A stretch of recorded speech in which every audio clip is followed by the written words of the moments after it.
ಹರಿ ನಡೆಯದಿರಲು ನಡೆಯಲಿಲ್ಲಿ ಜಗವು, ಹರಿ ನುಡಿಯದಿರಲು ನುಡಿಯಲಿಲ್ಲಿ ಜಗವು, ಹರಿ ನೋಡದಿರಲು ನೋಡಲಿಲ್ಲಿ ಜಗವು, ಹರಿ ಮಾಡದಿರಲು ಮಾಡಲಿಲ್ಲಿ ಜಗವು, ಹರಿ ಸರ್ವಜ್ಯೇಷ್ಠಕ ಶ್ರೀ ಪುರಂದರ ವಿಠಲ, ಹರಿ ಆಡಿಸಿದಂತೆ ಆಡುತ್ತಿರ್ಪುದೇ ಜಗವು,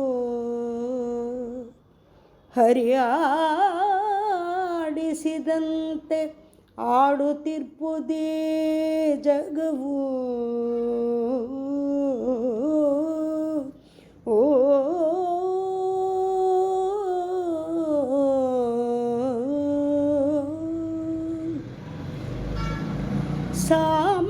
ಸಾಮಾನ್ಯವಲ್ಲ ಶ್ರೀಹರಿಯ ಸೇವೆ, ಪಾಮರ ಜನರಿಗೆ ಸಾಮಾನ್ಯವಲ್ಲ, ಸಾಮಾನ್ಯವಲ್ಲ ಶ್ರೀಹರಿಯ ಸೇವೆ, ಪಾಮರ ಜನರಿಗೆ ಸಾಮಾನ್ಯವಲ್ಲ. ಸಾಮಜವರದನ ನೆಮ್ಮದಿ ನೆನೆಯುವುದು ತಾಮಸ ಬುದ್ಧಿಯ ತಾಟಕಿಸದೆ, ಸಾಮಜವರದನ ನೆಮ್ಮದಿ ನೆನೆಯುವುದು ತಾಮಸ ಬುದ್ಧಿಯ ತಾಟಕಿಸದೆ, ಸಾಮಾನ್ಯವಲ್ಲ ಶ್ರೀಹರಿಯ ಸೇವೆ, ಪಾಮರ ಜನರಿಗೆ ಸಾಮಾನ್ಯವಲ್ಲ. ಅಂತರಮಲಿನವು ಅಳಿಯಬೇಕು, ಶ್ರೀಕಾಂತನ ಚರಿತೆ ಕೇಳಲು ಬೇಕು, ಅಂತರಮಲಿನವು ಅಳಿಯಬೇಕು, ಶ್ರೀಕಾಂತನ ಚರಿತೆ ಕೇಳಲು ಬೇಕು, ಸಂತತವಿರಬೇಕು ಸಂತ ಜನರ ಗೂಢ ನಿರಂತರದಲಿತ ಚಿಂತಿಸಬೇಕು, ಸಂತತವಿರಬೇಕು ಸಂತ ಜನರ ಗೂಢ ನಿರಂತರದಲಿತ ಚಿಂತಿಸಬೇಕು, ಸಾಮಾನ್ಯವಲ್ಲ ಶ್ರೀಹರಿಯ ಸೇವೆ, ಪಾಮರ ಜನರಿಗೆ ಸಾಮಾನ್ಯವಲ್ಲ.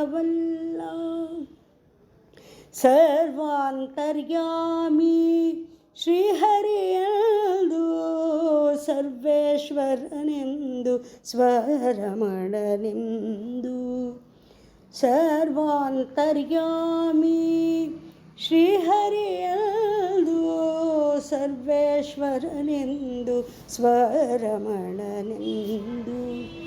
ಸರ್ವಾನುಗ್ರಹನೆಂದು ಪುರಂದರ ವಿಠಲನ ಸರ್ವದ ಧ್ಯಾನಿಸಿ ಗರ್ವವಳಿಯಬೇಕು, ಸರ್ವಾನುಗ್ರಹನೆಂದು ಪುರಂದರ ವಿಠಲನ ಸರ್ವದ ಧ್ಯಾನಿಸಿ ಗರ್ವವಳಿಯಬೇಕು, ಸಾಮಾನ್ಯವಲ್ಲ ಶ್ರೀಹರಿಯ ಸೇವೆ, ಪಾಮರ ಜನರಿಗೆ ಸಾಮಾನ್ಯವಲ್ಲ. ಸಾಮಜವರದನ ನೆಮ್ಮದಿ ನೆನೆಯುವುದು ತಾಮಸ ಬುದ್ಧಿಯ ತಾಟಕಿಸದೆ, ಸಾಮಜವರದನ ನೆಮ್ಮದಿ ನೆನೆಯುವುದು ತಾಮಸ ಬುದ್ಧಿಯ ತಾಟಕಿಸದೆ, ಸಾಮಾನ್ಯವಲ್ಲ ಶ್ರೀಹರಿಯ ಸೇವೆ, ಪಾಮರ ಜನರಿಗೆ ಸಾಮಾನ್ಯವಲ್ಲ. ಪಾಮರ ಜನರಿಗೆ ಸಾಮಾನ್ಯವಲ್ಲ, ಪಾಮರ ಜನರಿಗೆ ಸಾಮಾನ್ಯವಲ್ಲ.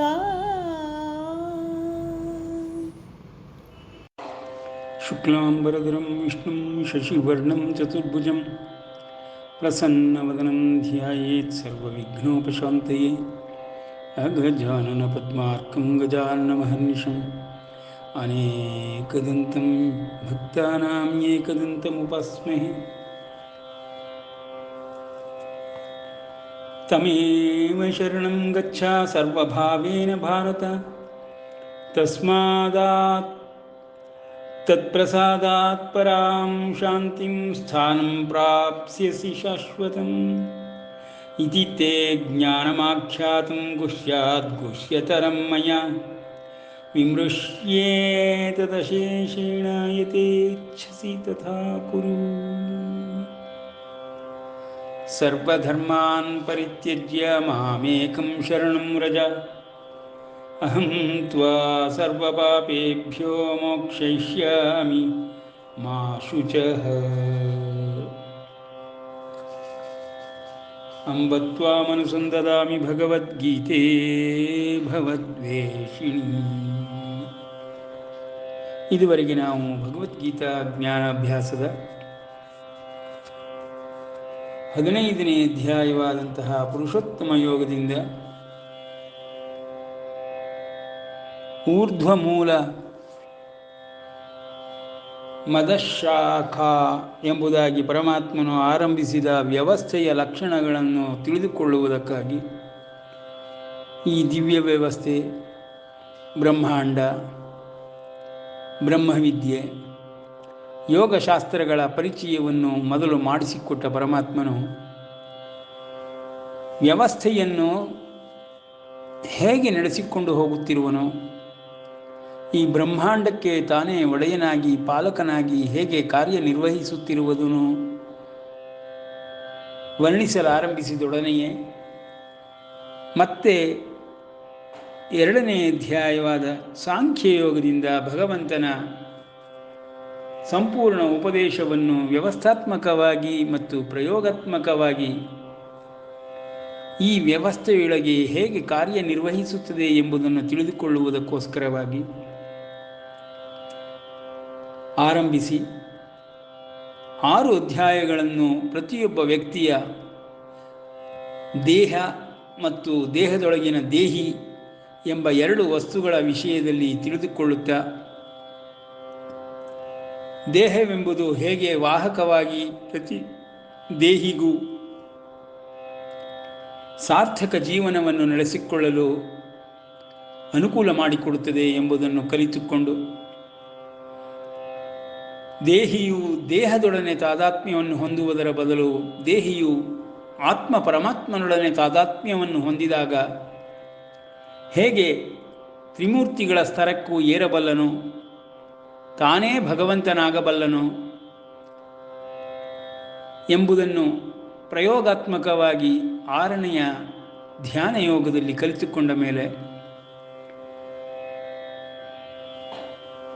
ಸಾವಿನ ನಂತರದ ಸ್ವರ್ಗಲೋಕಾದಿ, ನರಕಲೋಕಾದಿಗಳು, ಪುಣ್ಯಲೋಕಗಳು, ಪರಲೋಕಗಳು, ಪರಲೋಕವಾಸಿಗಳು, ಪಿತೃದೇವತೆಗಳು ಮತ್ತು ದೇವತೆಗಳು, ಸಿದ್ಧಪುರುಷರು, ಯಕ್ಷ ಕಿನ್ನರ ಕಿಂಕರಾದಿ ಸಕಲ ಲೋಕಗಳು ಎಲ್ಲದರ ಬಗ್ಗೆಯೂ ಪರಮಾತ್ಮನು ತಿಳಿಸಿಕೊಡುತ್ತಾ ಪರಲೋಕ ಜ್ಞಾನವನ್ನು ಮತ್ತು ಅಲ್ಲಿಯ ವ್ಯವಸ್ಥೆಯನ್ನು ವರ್ಣಿಸಲಾರಂಭಿಸಿದ್ದಾನೆ. ಅದನ್ನು ತಿಳಿದುಕೊಳ್ಳುವುದಕ್ಕೆ ಏಕೈಕ ಮಾರ್ಗವಾಗಿ, ವಾಹಕವಾಗಿ, ಉಪಕರಣವಾಗಿ ನಮ್ಮ ದೇಹವನ್ನೇ ಉಪಯೋಗಿಸಿಕೊಳ್ಳಬೇಕು ಎಂಬುದನ್ನು ಸಾರಿ ಸಾರಿ ಹೇಳುತ್ತಾ ಪರಮಾತ್ಮನು ಈ ಭೌತಿಕ ಶರೀರಕ್ಕೆ ಪ್ರತಿಯೊಬ್ಬ ವ್ಯಕ್ತಿಯು, ಪ್ರತಿಯೊಂದು ಜೀವಿಯು ಬಂದೊಡನೆಯೇ ಇಂದ್ರಿಯಗಳ ಮೂಲಕ ಸಕಲ ಕಾರ್ಯಗಳನ್ನು ಆರಂಭಿಸುತ್ತಾನೆ. ಇಂದ್ರಿಯಗಳನ್ನು ಸೆಳೆದುಕೊಂಡು ಮನಸ್ಸು, ಬುದ್ಧಿಗಳನ್ನು ದೇಹದಲ್ಲಿ ಇಡುವುದರ ಬದಲು ಆತ್ಮ ಪರಮಾತ್ಮರಲ್ಲಿ ತಾದಾತ್ಮ್ಯವನ್ನು ಹೊಂದಿದರೆ ಅದನ್ನು ಯೋಗವೆಂಬುದಾಗಿಯೂ ಆ ವಿದ್ಯೆಯನ್ನು ಬ್ರಹ್ಮವಿದ್ಯೆ ಎಂಬುದಾಗಿಯೂ ಮತ್ತು ಯೋಗಾರೂಢನು ಆರುರುಕ್ಷನು ಆಗಬೇಕಾದಂತಹ ಅರ್ಹತೆಗಳನ್ನು ಪರಮಾತ್ಮನು ವರ್ಣಿಸುತ್ತಾ ಈ ದೇಹದಲ್ಲಿಯೇ ಆತ್ಮ ಪರಮಾತ್ಮರು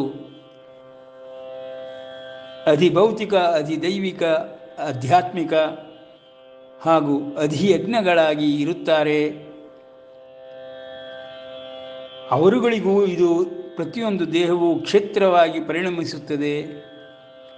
ಈ ಕ್ಷೇತ್ರವನ್ನು ಪ್ರವೇಶ ಮಾಡಿದೊಡನೆಯೇ ಅವರುಗಳು ಕ್ಷೇತ್ರಜ್ಞರಾಗುತ್ತಾರೆ. ಯಾವ ದೇವತೆ ಬೇಕಾದರೂ ಕ್ಷೇತ್ರಜ್ಞರಾಗಬಹುದು. ಹೀಗೆ ಈ ದೇಹದ ಮೂಲಕ ಜಡವಾಗಿರುವಂತಹ ಈ ಪ್ರಪಂಚವನ್ನು ಸಂಪೂರ್ಣವಾಗಿ ನಿಯಂತ್ರಿಸಬಹುದು. ಸಕಲ ಶಕ್ತಿಗಳನ್ನು ವಶೀಕರಣಕ್ಕೊಳಪಡಿಸಬಹುದು ಎಂಬ ಗುಹ್ಯತಮವಾದ ವಿಷಯಗಳನ್ನು ತಿಳಿಸಿಕೊಡುತ್ತಾ ಪರಮಾತ್ಮನು ತ್ರಿಮೂರ್ತಿಗಳ ಸ್ತರವನ್ನು ವರ್ಣಿಸುತ್ತಾ ಈ ದೇಹದಲ್ಲಿಯೇ ಅಧಿಭೌತಿಕ ಅಧಿದೈವಿಕ ಆಧ್ಯಾತ್ಮಿಕ ಎಂಬ ಸ್ತರಗಳನ್ನು ತಿಳಿಸಿದ ನಂತರದಲ್ಲಿ ತಾನೇ ಅಧಿಯಜ್ಞನಾಗಿ ಎಲ್ಲ ದೇಹಗಳಲ್ಲಿಯೂ ಆಹಾರವನ್ನು ಸ್ವೀಕಾರ ಮಾಡುತ್ತಾ ಆಹಾರದಿಂದ ಉಂಟಾಗುವ ಶಕ್ತಿಯನ್ನು ಆತ್ಮ ಪರಮಾತ್ಮರ ಶಕ್ತಿಯೊಂದಿಗೆ ತೇಜಸ್ಸಿನೊಂದಿಗೆ ಚೈತನ್ಯದೊಂದಿಗೆ ಸೇರಿಸುತ್ತಾ ಈ ದೇಹವೆಂಬ ವಾಹಕವನ್ನು ನಡೆಸಿಕೊಂಡು ಹೋಗುತ್ತಿರುವನು. ತನ್ನ ವಾಹಕವಾಗಿ ಉಪಯೋಗಿಸುತ್ತಿರುವ ಆತ್ಮ ಪರಮಾತ್ಮರು ಈ ದೇಹದೊಳಗೆ ಬಂದು ಯಾವ ಸಮಯದಲ್ಲಾದರೂ ನೆಲೆಸಬಹುದು, ಯಾವ ಸಮಯದಲ್ಲಾದರೂ ಬಿಟ್ಟು ಹೋಗಬಹುದು.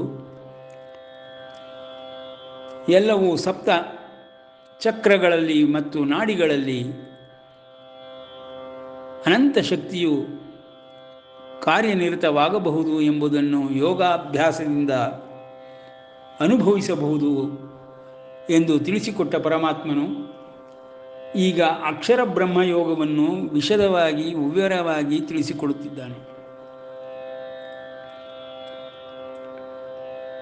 ಅಕ್ಷರಂ ಬ್ರಹ್ಮ ಪರಮಂ, ಪರಬ್ರಹ್ಮ ಎಂದರೆ ಬೇರೆ ಯಾವುದೂ ಅಲ್ಲಪ್ಪ, ಪರಬ್ರಹ್ಮವೇ ಬ್ರಹ್ಮ ಪರಮಂ. ಅಕ್ಷರಂ ಪರಬ್ರಹ್ಮವೆಂಬುದು, ಪರಮಾತ್ಮನೆಂಬುದು, ಪರಮಪುರುಷನೆಂಬುದು ನಾಶವಿಲ್ಲದ್ದು, ಪ್ರತಿ ದೇಹದೊಳಗೂ ಇರುವಂಥದ್ದು.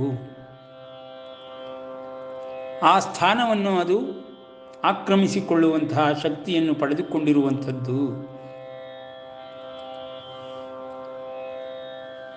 ಒಂದು ವಾಹನಕ್ಕೆ ಹೇಗೆ ಒಬ್ಬ ಚಾಲಕನ ಸ್ಥಾನವಿರುತ್ತದೆಯೋ ಆ ರೀತಿಯಲ್ಲಿ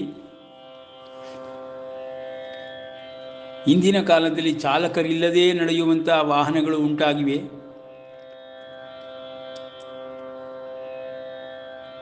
ಆದರೂ ಚಾಲಕ ಅಥವಾ ಚಾಲಕ ಸ್ಥಾನದಲ್ಲಿ ಯಾವುದಾದರೊಂದು ಶಕ್ತಿ ಕೆಲಸ ಮಾಡುವುದನ್ನು ನಾವು ಗಮನಿಸುತ್ತೇವೆ.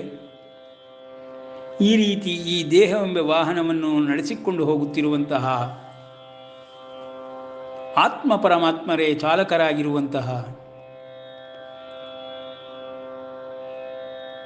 ಗೌಪ್ಯವಾದ ಗುಹ್ಯವಾದ ವಿಷಯಗಳನ್ನು ಪರಮಾತ್ಮನು ಸ್ಪಷ್ಟೀಕರಣ ಕೊಡುತ್ತಾ, ಹೇಗೆ ಒಬ್ಬನು ದೇಹಭಾವವನ್ನು ಹೊಂದಿದೊಡನೆಯೇ ಸ್ವಭಾವವು ದೇಹಭಾವದೊಡನೆಯೇ ಹೊರಹೊಮ್ಮುತ್ತದೆ, ಆತ್ಮ ಪರಮಾತ್ಮರ ಭಾವದಿಂದ ಹೊರಹೊಮ್ಮುವುದಿಲ್ಲ. ಪ್ರತಿಯೊಂದು ದೇಹದಲ್ಲಿಯೂ ಸಹಜವಾದ ದೇಹಭಾವವೆಂಬುದಿರುತ್ತದೆ. ಸಕಲ ಜೀವಾತ್ಮಗಳು ಆಯಾಯ ದೇಹದ ಸ್ವಭಾವವನ್ನೇ ಹೊಂದುತ್ತಾ ತಾದಾತ್ಮ್ಯವನ್ನು ದೇಹಭಾವದಲ್ಲಿಯೇ ಇಟ್ಟುಕೊಳ್ಳುತ್ತಾರೆಯೇ ಹೊರತು ಆತ್ಮ ಪರಮಾತ್ಮ ಭಾವದಲ್ಲಿ ತಾದಾತ್ಮ್ಯವನ್ನು ಹೊಂದುವುದಿಲ್ಲ. ಆದುದರಿಂದ ಅರ್ಜುನ, ಸ್ವಭಾವದಿಂದ ಮತ್ತು ಸ್ವಭಾವದ ಮೂಲವನ್ನು ತಿಳಿದುಕೊಳ್ಳಬೇಕಾದರೆ ಅಧ್ಯಾತ್ಮ ಚೇತಸನಾಗಬೇಕು, ಅಧ್ಯಾತ್ಮ ಜ್ಞಾನವನ್ನು ಪಡೆದುಕೊಳ್ಳಬೇಕು ಎಂಬುದಾಗಿ ಪರಮಾತ್ಮನು ಸ್ವಭಾವೋ ಅಧ್ಯಾತ್ಮ ಮುಚ್ಯತೆ ಎಂಬುದಾಗಿ ಸಕಲ ದೇಹಿಗಳ ಸ್ವಭಾವವನ್ನು ವರ್ಣಿಸುತ್ತಾ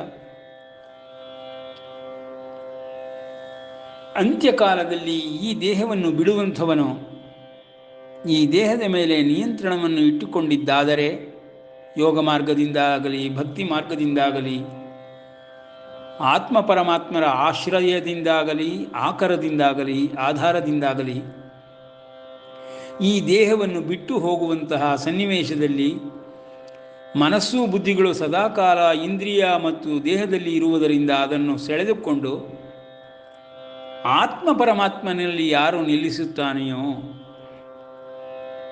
ಯಂ ಯಂ ವಾಪಿ ಸ್ಮರನ್ ಭಾವಂ ತ್ಯಜಂತ್ಯಂತೆ ಕಲೇವರಂ ತಂ ತಂ ಏವ ಏತಿ ತಂ ತಂ ಏವೈತಿ ಕೌಂತೇಯ ಸದಾ ತದ್ಭಾವ ಭಾವಿತಃ.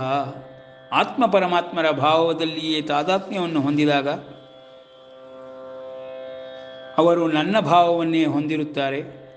ನನ್ನ ಭಾವವನ್ನು ಹೊಂದಿ ದೇಹ ತ್ಯಾಗವನ್ನು ಮಾಡುವಂಥವರಿಗೆ, ಕಳೆಯವರವನ್ನು ತ್ಯಾಗ ಮಾಡುವಂಥವರಿಗೆ ನನ್ನ ಭಾವವೇ ಮತ್ತು ನನ್ನ ಲೋಕವೇ ದೊರಕುತ್ತದೆ. ನನ್ನಲ್ಲಿಯೇ ಅವರುಗಳು ಬಂದು ಸೇರಿಕೊಳ್ಳುತ್ತಾರೆ. ಅರ್ಜುನ, ಆದುದರಿಂದ ಪ್ರತಿಯೊಂದು ಜೀವಕ್ಕೂ ಅಂತ್ಯಕಾಲವೆಂಬುದು ಬಹಳ ನಿರ್ದಿಷ್ಟವಾಗಿರುವಂತಹ ಮುಂದಿನ ಗತಿಯನ್ನು ತೋರಿಸುತ್ತದೆ. ಅಂತ್ಯಕಾಲದಲ್ಲಿ ಅಂತಕಾಲೇ ಚ ಸ್ಮರನ್ ಮಾಮೇವ ಸ್ಮರನ್, ಎಲ್ಲರೂ ಸ್ಮರಿಸುತ್ತಾರೆ. ಅಂತಕಾಲದಲ್ಲಿ ಯಾವುದನ್ನು ಸ್ಮರಿಸುತ್ತಾರೆ ಎಂಬುದು ಪ್ರಾಮುಖ್ಯತೆಯನ್ನು ಪಡೆದುಕೊಳ್ಳುತ್ತದೆ. ಲೌಕಿಕ ವಿಷಯಗಳು, ವಸ್ತುಗಳು, ಬಂಧುಗಳು, ಬಾಂಧವ್ಯಗಳು, ಮೋಹಗಳು, ವ್ಯಾಮೋಹಗಳು ಪ್ರತಿಯೊಬ್ಬನನ್ನು ಕಟ್ಟಿಹಾಕುತ್ತದೆ, ಬಂಧಿಸುತ್ತಿರುತ್ತದೆ. ಇವುಗಳೆಲ್ಲ ಹೊರತಾಗಿ ಯಾರು ನನ್ನನ್ನೇ ಸ್ಮರಿಸುತ್ತಾರೋ ಮಾಮೇವ ಸ್ಮರನ್, ನನ್ನನ್ನೇ ಎಂದರೆ ಆತ್ಮ ಪರಮಾತ್ಮರನ್ನೇ ಸ್ಮರಣೆ ಮಾಡುತ್ತಾ ಮುಕ್ತ್ವ ಕಲೇವರಂ, ಈ ದೇಹವನ್ನು ತ್ಯಾಗ ಮಾಡುತ್ತಾರೋ ಯಃ ಪ್ರಯಾತಿ ಸಮದ್ಭಾವಂ ಯಾತಿ ನಾಸ್ತ್ಯತ್ರ ಸಂಶಯ, ಅಂತಹವನು ನನ್ನ ಭಾವವನ್ನೇ ಹೊಂದುತ್ತಾನೆ.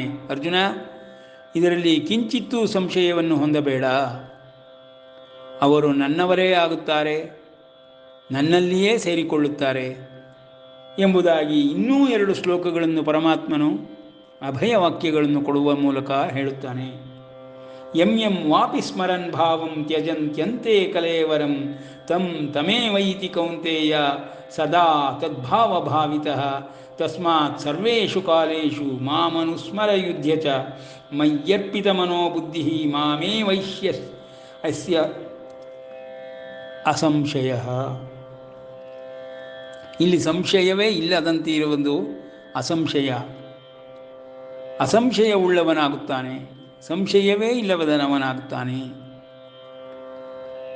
ತಸ್ಮಾತ್ ಸರ್ವೇಷು ಕಾಲೇಷು ಮಾಮನುಸ್ಮರಯುಧ್ಯ ಚ ಮಯ್ಯರ್ಪಿತ ಮನೋಬುದ್ಧಿರ್ಮಾಮೇ ವೈಶ್ಯಸ್ಯ ಸಂಶಯ. ಎಲ್ಲ ಕಾಲದಲ್ಲಿಯೂ ಮನಸ್ಸು ಬುದ್ಧಿಗಳನ್ನು ದೇಹದಲ್ಲಿ ಇಂದ್ರಿಯಗಳಲ್ಲಿ ಇಟ್ಟು ದೇಹದ ಬಗ್ಗೆ ತಾದಾತ್ಮ್ಯವನ್ನು ಹೊಂದುವುದರ ಬದಲು ಆತ್ಮ ಪರಮಾತ್ಮರಲ್ಲಿ ತಾದಾತ್ಮ್ಯವನ್ನು ಹೊಂದಿ ಎಲ್ಲ ಕಾರ್ಯಗಳನ್ನು ಮಾಡುವಂಥವನಾಗು, ಯುದ್ಧವನ್ನು ಮಾಡುವಂಥವನಾಗು ಅರ್ಜುನ. ಅದರಿಂದ ನನ್ನನ್ನೇ ನೀನು ಹೊಂದುತ್ತೀಯ.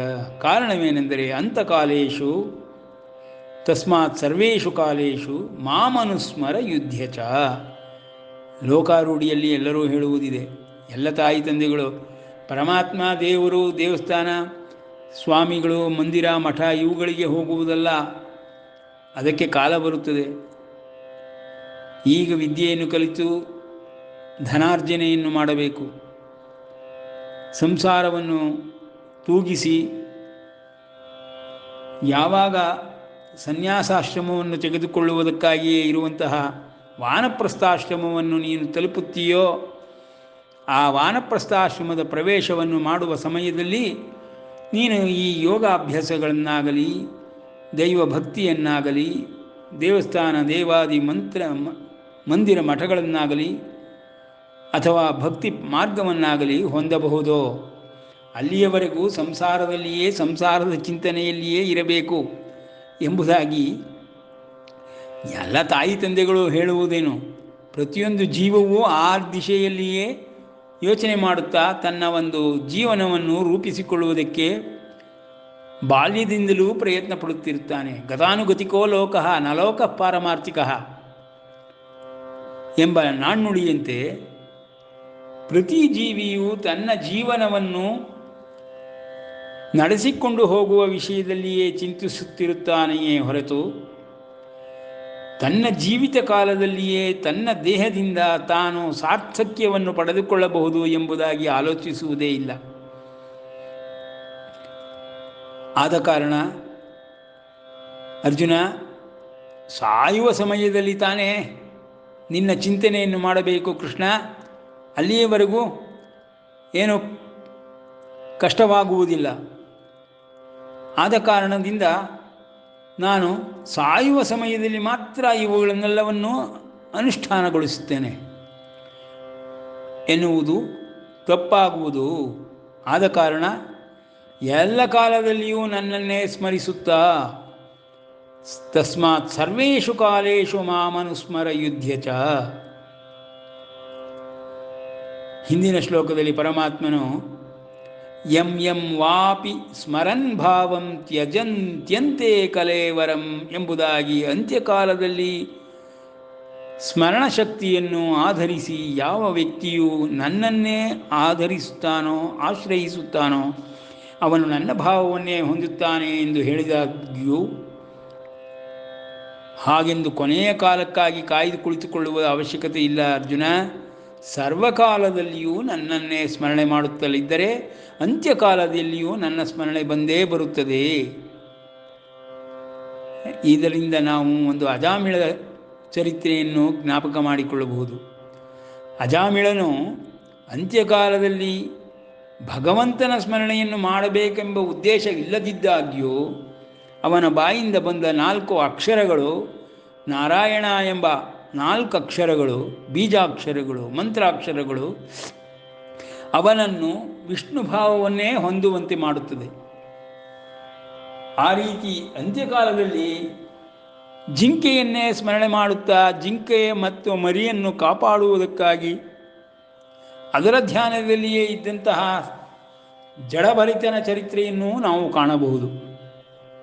ಹಾಗಾಗಿ ಅಂತ್ಯಕಾಲದಲ್ಲಿ ಮಾತ್ರ ಸ್ಮರಣೆ ಮಾಡಬೇಕೇ ಎಂಬ ಪ್ರಶ್ನೆಗೆ ಪರಮಾತ್ಮನೇ ಮುಂದಿನ ಶ್ಲೋಕದಲ್ಲಿ ತಸ್ಮಾತ್ ಸರ್ವೇಷು ಕಾಲೇಷು, ಆದ್ದರಿಂದ ಬರೀ ಅಂತ್ಯಕಾಲ ಅಂತ ಮಾತ್ರ ಎಣಿಸಬೇಡ ಅರ್ಜುನ. ಅಭ್ಯಾಸ ಬಲದಿಂದಲೇ ಸಾಧ್ಯವಾಗುವಂಥದ್ದು ಈ ಆಧ್ಯಾತ್ಮವಿದ್ಯೆ. ಆಧ್ಯಾತ್ಮವಿದ್ಯೆಯಾಗಲಿ ಬ್ರಹ್ಮವಿದ್ಯೆಯಾಗಲಿ ಬಾಲ್ಯದಿಂದಲೂ ಮಾಡಿದ ಅಭ್ಯಾಸಾನುಗತವಾಗಿ ನಿನಗೆ ಅನುಷ್ಠಾನವು ಸಿದ್ಧಿಸುವುದರಿಂದ ಅಂತ್ಯಕಾಲದಲ್ಲಿಯೂ ಸಿದ್ಧಿಯನ್ನು ಪಡೆದುಕೊಳ್ಳಬೇಕೆಂದರೆ ತಸ್ಮಾತ್ ಸರ್ವೇಷು ಕಾಲೇಷು ಮಾಮನುಸ್ಮರ, ನನ್ನನ್ನು ಸ್ಮರಣೆ ಮಾಡುತ್ತಲೇ ಎಲ್ಲ ಕೆಲಸಗಳನ್ನು ಮಾಡು. ಅರ್ಜುನ, ನೀನು ಯುದ್ಧವನ್ನು ಆಡು. ಬೇರೆಯವರು ಅವರವರ ಕೆಲಸಗಳನ್ನು ಕರ್ತವ್ಯಗಳನ್ನು ನನ್ನ ಸ್ಮರಣೆಯೊಂದಿಗೆ ಮಾಡಿದರೆ ಅಂತ್ಯಕಾಲದಲ್ಲಿಯೂ ಅವರಿಗೆ ನನ್ನ ಸ್ಮರಣೆಯೇ ಬರುತ್ತದೆ. ಕಾರಣವೇನೆಂದರೆ ಮನಸ್ಸು ಬುದ್ಧಿಗಳು ಸದಾ ಕಾಲದಲ್ಲಿಯೂ ದೇಹದಲ್ಲಿ ತಲ್ಲೀನವಾಗಿರುವುದರಿಂದ, ಲೌಕಿಕ ವಿಷಯಗಳಲ್ಲಿ ಹರಿದು ಹೋಗುವುದರಿಂದ ಅವುಗಳನ್ನು ಅಭ್ಯಾಸ ಬಲದಿಂದ ಮನಸ್ಸು ಬುದ್ಧಿಗಳನ್ನು ಆತ್ಮ ಪರಮಾತ್ಮನಲ್ಲಿ ನಿಲ್ಲಿಸುವಂತಹ ಈ ಬ್ರಹ್ಮವಿದ್ಯೆ ಎಂಬ ಕಲೆಯನ್ನು ಕಲಿತವನು ಅಂತ್ಯಕಾಲದಲ್ಲಿ ನನ್ನನ್ನೇ ಸ್ಮರಣೆ ಮಾಡುತ್ತಾನೆ, ನನ್ನನ್ನೇ ಹೊಂದುತ್ತಾನೆ. ಇದರಲ್ಲಿ ಕಿಂಚಿತ್ತೂ ಸಂಶಯ ಬೇಡ. ಮಯ್ಯರ್ಪಿತ ಮನೋಬುದ್ಧಿರ್ಮಾಮೇ ವೈಶ್ಯಸ್ಯ ಸಂಶಯ. ನನ್ನನ್ನೇ ಹೊಂದುವವನಾಗಿದ್ದು ಅಂತ್ಯಕಾಲದಲ್ಲಿಯೂ ನನ್ನಲ್ಲಿಯೇ ಮನೋಬುದ್ಧಿಗಳು ನೆಲೆ ನಿಂತು ಬಿಟ್ಟಿರುತ್ತದೆ ಎಂದರೆ ಇಡೀ ಬ್ರಹ್ಮವಿದ್ಯೆಯ ಸಾರವನ್ನೇ, ಅಭ್ಯಾಸವನ್ನೇ, ಅನುಷ್ಠಾನವನ್ನೇ ಪರಮಾತ್ಮನು ಅಭ್ಯಾಸಾನುಗತವಾಗಿ ಮಾಡಬೇಕೆಂಬುದಾಗಿ ತಿಳಿಸುತ್ತಲಿದ್ದಾನೆ. ಇದಕ್ಕೆ ಕೊನೆಯಲ್ಲಿ ವಯಸ್ಸಾದ ಮೇಲೆ ಸಾಯುವ ಕ್ಷಣದಲ್ಲಿ ಮಾತ್ರ ಮಾಡಬೇಕೆಂಬುದಾಗಿ ಅರ್ಥವಲ್ಲ. ಈ ಅಭ್ಯಾಸವನ್ನು ಬಾಲ್ಯದಿಂದಲೇ, ಇನ್ನೂ ಹೇಳಬೇಕೆಂದರೆ ಹಿಂದಿನ ಜನ್ಮಗಳಿಂದಲೇ ಮಾಡುತ್ತಾ ಬಂದವನಿಗೆ ಅಂತಹ ಯೋಗಿಯ ಮನೆಯಲ್ಲಿ ಜನ್ಮವನ್ನು ಕೊಡುತ್ತೇನೆ ಎಂಬುದಾಗಿ ಅಭಯವನ್ನು ಕೊಡುತ್ತಾ ಪರಮಾತ್ಮನು ನಹಿ ಕಲ್ಯಾಣ ಕೃತ್ಕಶ್ಚಿತಿ ದುರ್ಗತಿಂ ತಾತ ಗಚ್ಚತಿ ಇಂತಹ ಒಳ್ಳೆಯ ಅಭ್ಯಾಸಗಳನ್ನು ಮಾಡುವವನು ದುರ್ಗತಿಯನ್ನು ಹೊಂದಲು ಸಾಧ್ಯವೇ ಇಲ್ಲ ಅರ್ಜುನ. ಅವನಿಗೆ ಸದ್ಗತಿ ಎಂಬುದು ಕಟ್ಟಿಟ್ಟ ಬುತ್ತಿ, ಸಿದ್ಧವಾಗಿರುವಂಥದ್ದು, ಇದೇ ಸಿದ್ಧಾಂತ ಎಂಬುದಾಗಿ ಪರಮಾತ್ಮನು ಮೈಯರ್ಪಿತ ಮನೋಬುದ್ಧಿ, ನನ್ನಲ್ಲಿ ಅರ್ಪಿಸಲ್ಪಟ್ಟಂಥ ಮನಸ್ಸು ಬುದ್ಧಿಗಳುಳ್ಳವನಾಗು, ನನ್ನನ್ನೇ ಹೊಂದುವೆ, ಇದರಲ್ಲಿ ಸಂಶಯವು ಕಿಂಚಿತ್ತೂ ಇಲ್ಲ ಎಂಬುದಾಗಿ ಪರಮಾತ್ಮನ ಸ್ಮರಣೆಯನ್ನಾಗಲಿ, ಧ್ಯಾನವನ್ನಾಗಲಿ, ಆರಾಧನೆಯನ್ನಾಗಲಿ, ಉಪಾಸನೆಯನ್ನಾಗಲಿ ಸದಾಕಾಲವೂ ಮಾಡುವಂಥವನು ನನ್ನವನೇ ಆಗುತ್ತಾನೆ, ನನ್ನಲ್ಲಿಯೇ ಇರುತ್ತಾನೆ, ನನ್ನ ತಾದಾತ್ಮ್ಯವನ್ನೇ ಹೊಂದುತ್ತಾನೆ ಎಂಬುದಾಗಿ ಆತ್ಮ ಪರಮಾತ್ಮರ ವಿಷಯವನ್ನು ಅಕ್ಷರ ಬ್ರಹ್ಮಯೋಗದ ಮೂಲಕ ತಿಳಿಸಿಕೊಡುತ್ತಾ 5, 6, 7ರ ಶ್ಲೋಕಗಳಲ್ಲಿ ಅಂತ್ಯಕಾಲದ ಮತ್ತು ಅಭ್ಯಾಸ ಕಾಲದ ಮಹಿಮೆಗಳನ್ನು ವಿವರವಾಗಿ ಅರ್ಜುನಿಗೆ ತಿಳಿಯ ಹೇಳುತ್ತಿದ್ದಾನೆ. ಅಂತಕಾಲೇ ಚ ಮಾಮೇವ ಸ್ಮರನ್ ಮುಕ್ತ್ವಾ ಕಲೇವರಂ ಯಃ ಪ್ರಯಾತಿ ಸಮದ್ಭಾವಂ ಯಾತಿ ನಾಸ್ತ್ಯತ್ರ ಸಂಶಯಃ ಯಂ ಯಂ ವಾಪಿ ಸ್ಮರನ್ ಭಾವಂ ತ್ಯಂತೆ ಕಲೇವರಂ ತಂ ತಮಯೈವ ಇತಿ ಕೌಂತೆಯ ಸದಾ ತದ್ಭಾವಭಾವಿತಃ ತಸ್ಮಾತ್ ಸರ್ವೇಷು ಕಾಲೇಷು ಮಾಮನುಸ್ಮರ ಯುಧ್ಯ ಚ ಮಯ್ಯರ್ಪಿತ ಮನೋಬುದ್ಧಿರ್ಮಾಮೇ ವೈಶ್ಯಸ್ಯ ಸಂಶಯಃ